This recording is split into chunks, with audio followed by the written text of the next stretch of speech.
علیکم ورحمۃ اللہ وبرکاتہ۔ الحمد للہ وکفی وسلام علی عباده الذین اصطفی، اما بعد فاعوذ باللہ من الشیطان الرجیم، بسم اللہ الرحمن الرحیم۔ وإنی لغفار لمن تاب وآمن وعمل صالحا ثم اهتدى۔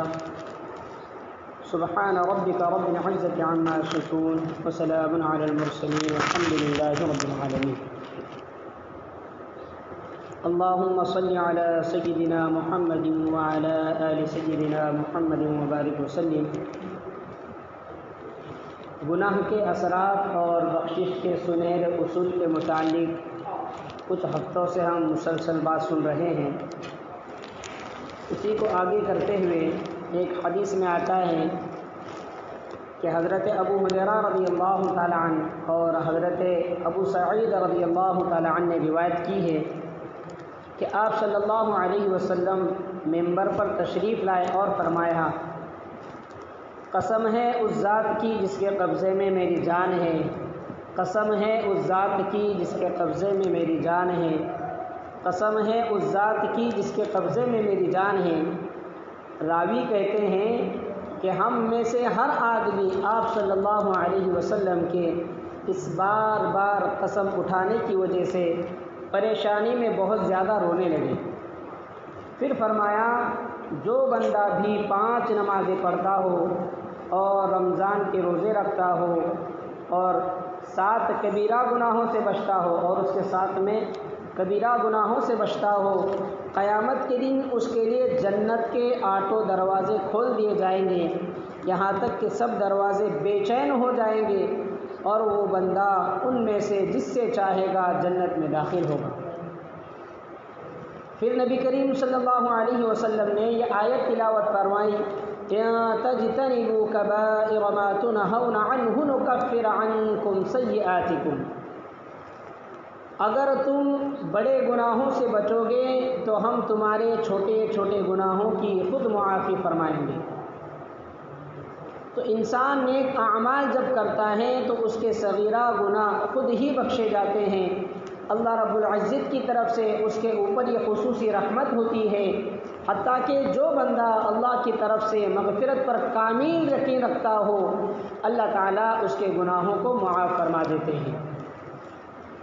چنانچہ ایک حدیث مبارکہ میں ہے کہ نبی کریم صلی اللہ علیہ وسلم نے فرمایا، اللہ تعالیٰ فرماتے ہیں، جو بندہ یقین رکھتا ہو کہ میں گناہوں کو معاف کرنے پر قادر ہوں تو میں اس کی مغفرت کر دوں گا اور مجھے اس کی پرواہ نہیں جب تک کہ وہ بندہ میرے ساتھ کسی کو شریک نہ کرتا ہو۔ یعنی اللہ تعالیٰ کے ساتھ اگر وہ کسی کو شریک نہ کرے تو اللہ تعالیٰ اس بندے کے گناہوں کو معاف فرما دیتے ہیں، بخشش فرما دیتے ہیں، اس بندے کو اللہ رب العزت اپنی رحمت میں سے حصہ عطا فرما دیتے ہیں۔ ایک اور حدیث مبارکہ میں ہے کہ نبی اکرم صلی اللہ علیہ وسلم نے فرمایا،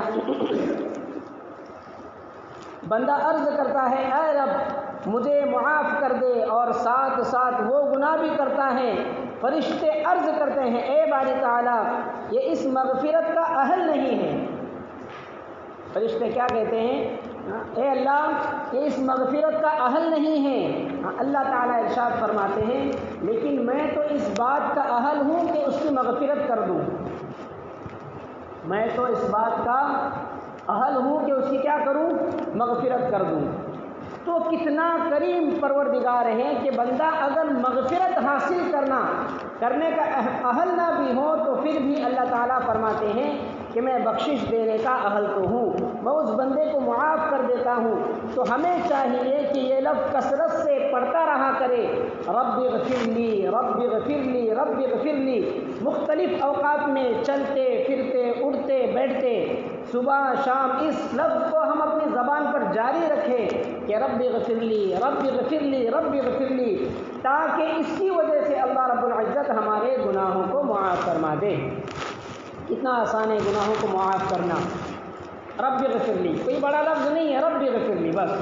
ایک حدیث پاک میں ہے کہ شب برات میں جو بندہ اپنے گناہوں کی معافی مانگتا ہے اللہ تعالیٰ اس کو بھی بخش دیتے ہیں۔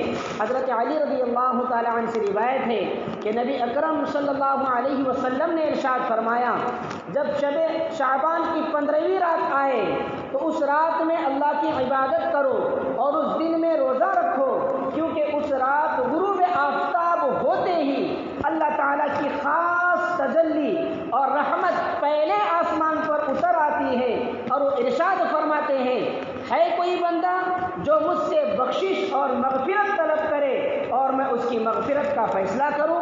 ہے کوئی بندہ جو مجھ سے روزی مانگے اور میں اسے روزی دینے کا فیصلہ کروں؟ ہے کوئی مصیبت میں مبتلا بندہ جو مجھ سے صحت مانگے، عافیت کا سوال کرے اور مجھ کو عافیت عطا کروں؟ اس طرح مختلف قسم کے حاجت مندوں کو اللہ تعالیٰ پکارتا رہتا ہے، وہ اس وقت مجھ سے اپنی حاجتیں مانگے اور میں عطا کروں۔ غروب آفتاب سے لے کر صبح صادق تک اللہ تعالیٰ کی رحمت اسی طرح اپنے بندوں پر پکارتی رہتی ہے۔ تو ہمیں بھی چاہیے کہ اس رات ہم اللہ سے عبادت کر اپنے گناہوں کی معافی کو مانگے۔ ایک اور حدیث پاک میں ہے کہ نبی اکرم صلی اللہ علیہ وسلم نے ارشاد فرمایا، صحیح بخاری شریف کی حدیث ہے، حدیث نمبر 3481 ہے، اس کے اندر آپ صلی اللہ علیہ وسلم نے فرمایا، ایک آدمی نے اپنے اوپر ظلم ڈھا رکھا تھا، یعنی اتنا گنہگار تھا، جب اس کا موت کا وقت قریب آیا تو اس نے اپنے بیٹوں کو وصیت کی کہ جب میں مر جاؤں تو مجھے جلا دینا، پھر مجھے پیسنا، جلانے کے بعد مجھے کیا کرنا؟ پیس ڈالنا، پھر مجھے سمندر میں بہا دینا۔ بس اللہ کی قسم، اگر اللہ نے مجھ پر قابو پا لیا تو مجھ کو اس قدر عذاب دے گا کہ کبھی کسی کو اتنا عذاب نہیں دیا گیا ہوگا۔ بیٹوں نے حسب وصیت عمل کیا، یعنی اس کو جلایا، اس کو پیسا اور اس کو سمندر میں بہا دیا، لیکن اللہ تعالیٰ نے زمین کو حکم دیا کہ جو تو نے لیا ہے وہ واپس کر۔ پانی کو اس نے حکم دیا کہ جو تو نے اپنے اندر ڈبا لیا ہے، بہا لیا ہے، وہ مجھے واپس کر۔ بس اللہ کی قدرت سے وہ انسانی شکل میں اللہ کے سامنے کھڑا ہوا۔ اللہ نے اس سے فرمایا، اس حرکت پر تجھے کس نے ابھارا؟ کہنے لگا، تیرے خوف میں، تیرے ڈر میں، کہ میں تجھ سے ڈر گیا تھا کہ تو مجھے عذاب دے گا، میں ڈرا ہوا تھا، میں خوف میں تھا۔ اللہ نے اس کو اس خوف کی وجہ سے اس کی مغفرت فرما دی۔ اب وہ کتنا بندہ گنہگار ہوگا جو اپنے آپ کو جلا ڈالے اور پیسنے کا حکم کرے اور پھر سمندر میں ڈالے۔ اللہ ایسوں کو بھی معاف کروا دیتا ہے۔ بس جو بندہ گناہ تو کر بیٹھتا ہے لیکن وہ اللہ کے عذاب سے ڈرتا ہو، اس کے دل میں یہ خیال رہتا ہو کہ میں نے غلطی کی ہے، مجھے قیامت کے دن اللہ کی طرف سے کہیں نہ کہیں سزا ضرور مل جائے گی، اس کی مثال ایسی ہی ہے کہ بچے نے شیشے کا برتن توڑ دیا اور اب وہ دل میں ڈر رہا ہے کہ امی جان کو پتہ چل جائے گا تو مجھے مار پڑے گی۔ تو جیسے اس بچے کی کیفیت ہوتی ہے، اگر کسی بندے کی ایسی ہی کیفیت بن جائے تو اللہ تعالیٰ فرماتے ہیں، چونکہ یہ بندہ مجھ سے ڈر رہا ہے اس لیے اس خوف کی وجہ سے میں اس بندے کی مغفرت کر دیتا ہوں۔ ہمیں گناہ کر کے نڈر نہیں ہونا ہے، بس اللہ سے ڈرنا ہے کہ میں نے کیا کیا، میں نے غلطی کی۔ اس لیے انسان اللہ تعالیٰ کی عظمت کو پہچانے، محسوس کرے کہ اللہ تعالیٰ بڑے ہیں۔ میں نے جو گناہ کیا وہ میں نے بغاوت کی وجہ سے نہیں کیا، بلکہ اپنے نفس کی وجہ سے مجھ سے گناہ صادر ہوا ہے، گناہ ہو گیا ہے، میں نے گناہ کیا ہے۔ دیکھیں اس میں فرق ہے، وہ ایک تو یہ کہ انسان گناہ اس لیے کرتا ہے کہ مجھے کسی کی پرواہ نہیں، یہ سوچ بہت خطرناک ہے۔ کیونکہ جب اس نے یہ سوچا کہ مجھے کسی کی پرواہ نہیں تو وہ ایمان کے دائرے سے خارج بھی نکل بھی جا سکتا ہے۔ اور ایک کیفیت یہ ہے کہ وہ گناہ کر بیٹھے اور یہ سوچے کہ میرے نفس نے مجھے اتنا گناہ کرنے پر مائل کیا کہ میں بچ نہ سکا اور میں نے یہ غلطی میں نے کی ہے۔ بس بندے کو پچھتاوا ہو تو جو بندہ گناہ کو اپنی غلطی سمجھے اس کے گناہ کو تو جلدی معاف ہو جاتے ہیں، اور جو بندہ یہ کہے کہ مجھے کسی کی پرواہ نہیں، وہ بندہ ایمان سے ہی ہاتھ دھو بیٹھتا ہے۔ اس لیے دل میں اللہ کی عظمت کو کو ہم دکھا لے کہ اللہ ہے، دیکھنے والا، سمجھنے والا، ہر چیز کا ہر شے کو کرنے والا اللہ ہے جو مجھے ہر حال میں دیکھ رہا ہے، یہ کیفیت ہمارے دل میں ہونا چاہیے۔ اور حضرت ابو درداء رضی اللہ تعالیٰ روایت کرتے ہیں کہ نبی کریم صلی اللہ علیہ وسلم نے ارشاد فرمایا اجلوا اللہ یغفر لکم، اللہ تعالیٰ کی تعظیم کرو، یعنی اس کے سامنے سر تسلیم خم کر دو، اللہ تعالیٰ تمہاری مغفرت فرما دیں گے۔ اور حضرت جابر رضی اللہ تعالیٰ روایت کرتے ہیں کہ ایک شخص نبی کریم صلی اللہ علیہ وسلم کی خدمت میں حاضر ہوا اور کہنے لگا ہائے میرے گناہ، ہائے میرے گناہ۔ اس نے یہ لفظ 2-3 مرتبہ کہا تو نبی کریم صلی اللہ علیہ وسلم نے اس سے فرمایا کہو اللہم مغفرتک اوسع من ذنوبی ورحمتک ارجى من عندی عملی، اے اللہ تیری مغفرت میرے گناہوں سے بہت زیادہ وسیع ہے اور میں اپنے عمل سے زیادہ تیری رحمت کا امیدوار ہوں۔ اس شخص نے یہ الفاظ کہے، آپ صلی اللہ علیہ وسلم نے فرمایا پھر کہو۔ اس نے پھر اس کو پڑھا، آپ صلی اللہ علیہ وسلم نے کہا کہو۔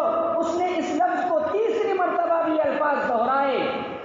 پھر اس کے بعد نبی کریم صلی اللہ علیہ وسلم نے فرمایا اٹھ جاؤ، اللہ تعالیٰ نے تمہاری مغفرت کر دی۔ تو یہ دعا ہم یاد کر لیں اور نمازوں کے بعد، مختلف مجالس کے بعد اور مختلف اوقات میں یہ دعا پڑھتے رہنا چاہیے۔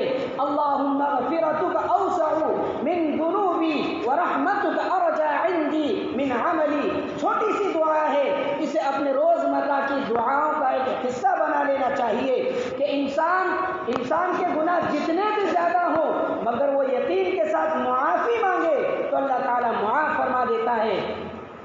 حضرت انس رضی اللہ تعالیٰ سے مروی ہے، وہ روایت کرتے ہیں کہ نبی کریم صلی اللہ علیہ وسلم نے ارشاد فرمایا، اللہ تعالیٰ ارشاد فرماتے ہیں اے آدم کے بیٹے، تو جب تک مجھ سے مانگتا رہے گا اور مغفرت کی امید لگائے رکھے گا میں تجھے معاف کرتا رہوں گا، چاہے کتنے ہی گناہ کیوں نہ ہو، اور مجھ کو اس کی کوئی پرواہ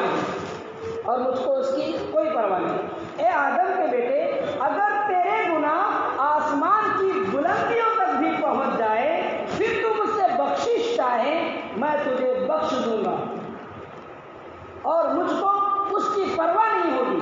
اللہ کو کون پوچھنے والا ہے کہ اللہ کو کس کی پرواہ ہوگی؟ ہم کتنے ہی بڑے گنہگار کیوں نہ ہو، اللہ کے در پہ آئیں، اللہ سے مغفرت طلب کریں، اللہ سے معافی مانگ لیں کہ میں نے کیا کر دیا۔ اے آدم کے بیٹے، اگر تو میرے پاس زمین بھر گناہوں کے ساتھ آئے گا اور اس حال میں مجھ سے ملے گا کہ تو نے میرے ساتھ کسی کو شریک نہ ٹھہرایا ہوگا تو میں تیرے زمین بھر گناہوں کو معاف کر دوں گا، لیکن بشرطے کہ ہم اللہ کی ذات میں کسی کو شریک نہ کریں، کہ اللہ کی جیسا کسی اور کو نہ بنائے۔ اگر بندہ معافی مانگے تو اللہ تعالیٰ تو بندے کے گناہوں کو معاف کر کے خوش ہوتے ہیں، اس لیے ہمیں چاہیے کہ ہم اللہ تعالیٰ سے اپنے گناہوں کی معافی مانگتے رہے۔ اللہ تعالیٰ معاف کرتے ہوئے نہیں تھکتے تو ہم معافی مانگتے ہوئے کیوں تھک جاتے ہیں؟ ہم کیوں تھکے؟ معاف کرنے والا نہیں تھک رہا۔ ہم بھی اپنے گناہوں کو اللہ کے سامنے رکھے، اللہ تعالیٰ ہمیں سمجھ دے کہ ہم اپنے گناہوں کی معافی مانگ کر ان کو بخشوا لے، تاکہ جب قیامت کے دن اللہ تعالیٰ کے سامنے پیشی ہو، نام اعمال گناہوں سے خالی ہو اور ہم سیدھے جنت میں جائیں، ہمارا حساب کتاب نہ لیا جائے، کیونکہ جس بندے کا حساب کتاب شروع ہو جائے گا وہ خطرے میں ہوگا۔ ہاں، ہمارے گناہ اگر بالکل خالی ہو جائے، صاف ہو جائے، ختم ہو جائے تو پھر سوال نہیں آتا جہنم کی طرف جانے کا، کوئی سوال نہیں ہوتا۔ تو اس لیے ہمیں چاہیے کہ ہم دن بھر روزانہ کی دعاؤں کے اندر استغفار، دن بھر روزانہ میں استغفر اللہ ربی من کل ذنب واتوب الیہ، یہ دعا ہم پڑھتے رہیں، کیونکہ پچھلی مرتبہ میں نے بتایا تھا کہ جو بندہ اس دعا کو پڑھتا ہے اس کا ترجمہ ہے میں اللہ تعالیٰ سے مغفرت چاہتا ہوں، جس کے سوا کوئی معبود نہیں، وہ زندہ ہے، قائم رہنے والا ہے، اسی کے سامنے توبہ کرتا ہوں، یہ کہے، یعنی اس کا ایک ترجمہ ہے استغفر اللہ الذی لا الہ الا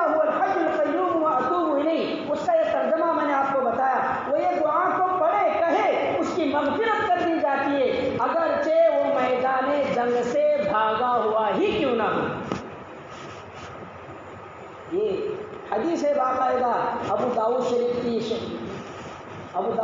ترمذی شریف کے اندر یہ حدیث ملتی ہے. تو ہم روزانہ کا معمول بنائیں, صبح شام اٹھتے بیٹھتے ایسے موقع محل سے اس دعا کو ہم اپنے زبان پر رکھیں. ایک حدیث میں ہے کہ جو شخص تہجد کے وقت استغفار کرتا ہے اللہ اس کے بھی گناہوں کو معاف فرماتے ہیں. تو ہم تہجد کا اہتمام کریں, فجر کے لیے اٹھیں تو تھوڑا سا اور جلدی اٹھ جائیں, آدھا ایک گھنٹہ, اور پھر اللہ کے سامنے تھوڑا سا گر گرائے, مانگے اللہ سے, وہاں پر ہمارے گناہ معاف ہو جاتے ہیں. تو انسان گناہوں کا پتلا ہے, وہ تو فرشتے کی ذات ہے جس سے گناہ نہیں ہوتا. انسان سے گناہ کہ جائے کہ اپنے وقت کا اللہ والا ہی کیوں نہ ہو, کچھ نہ کچھ کہیں نہ کہیں آدمی سے غلطی خطا ہو ہی جاتی ہے. تو ہم کیا کریں, اپنا ایک معمول بنا لیں, ان چھوٹی چھوٹی دعاؤں کو ہم یاد رکھیں موقع محل سے, تو ہمارے گناہ ایسے ہی معاف ہوتے رہیں گے. گناہ ہوا ہم نے, اس کے اندر ایک چیز یہ آتی ہے کہ جو بندہ 5 وقت کا نمازی ہو, جیسے ایک بندے نے فجر کی نماز پڑھی اور فجر سے لے کے ظہر تک لوگوں کے ساتھ معاملات ہیں, یاوار ہوتا ہے لوگوں کے ساتھ میں, یہ کسی کے ساتھ میں اس نے اونچ نیچ کر دی, کسی کو الٹا کہا, کسی کو گالی دی, بڑا گناہ نہیں کیا, چھوٹے گناہ, چھوٹے موٹے گناہ ہوتے رہے. تو وہ آئے گا ظہر میں, اور ظہر میں جب وہ وضو کرے گا تو حضرت عثمان رضی اللہ تعالیٰ کہتے ہیں کہ وضو کے اعضاء دھلتے وقت جو میں نے ہاتھ سے گناہ کیے تھے, ہاتھ میں نے دھلا تو وہ گناہ مٹ گیا, گناہ ختم. میں نے کلی کی, میں نے دانت ملے, جو میں نے زبان سے کہے ہوئے گناہ ختم. میں نے چہرہ دھویا, آنکھوں سے دیکھے ہوئے گناہ ختم. میں نے مساح کیا, دماغ میں سوچے ہوئے گناہ ختم. میں نے کان کا مساح کیا, کان سے سنے ہوئے گناہ ختم. میں نے پیر دھویا, ہاتھ دھویا, ہاتھ سے کیے ہوئے گناہ ختم. پیر دھو کر بولے جس گناہ کی طرف ہم چلتے ہیں, پیر کے گناہ جو ہوتے ہیں, پیر دھونے کی وجہ سے وضو کے اندر اس کے گناہ وہاں پر معاف ہوتے ہیں. تو کتنا کریم آقا ہے جو خود یہ چاہتا ہے کہ میرے بندے گناہ سے پاک رہے. تو ظہر میں گناہ ختم ہو گئے. اب چونکہ لوگوں کے ساتھ معاملات لگے ہوئے ہیں, وہ ظہر سے لے کے عصر تک پھر کسی سے اونچ نیچ ہو گئی, کسی سے الٹا سیدھا ہو گیا, گناہ ہو گئے, وہ پھر عصر میں آ کر وضو کرے گا, پھر اس کے گناہ کیا ہوں گے, عصر میں دھلیں گے. جو عصر سے لے کے مغرب تک گناہ کرے گا اس کے گناہ مغرب میں دھلیں گے. جو مغرب سے لے کے عشاء تک گناہ کرے گا وہاں بڑے گناہ نہیں, اتنا دماغ میں رکھو, چھوٹے گناہ, صغیرہ اور کبیرہ 2 گناہ ہیں. ایک بڑے گناہ ہوتے جو لوگوں کے بڑے گناہ ہوتے, اور ایک چھوٹے گناہ ہوتے. وہ چھوٹے گناہ ایسے ہی وضو کے اندر دھل جائیں گے. پھر نماز کے اندر استغفار خود موجود ہے.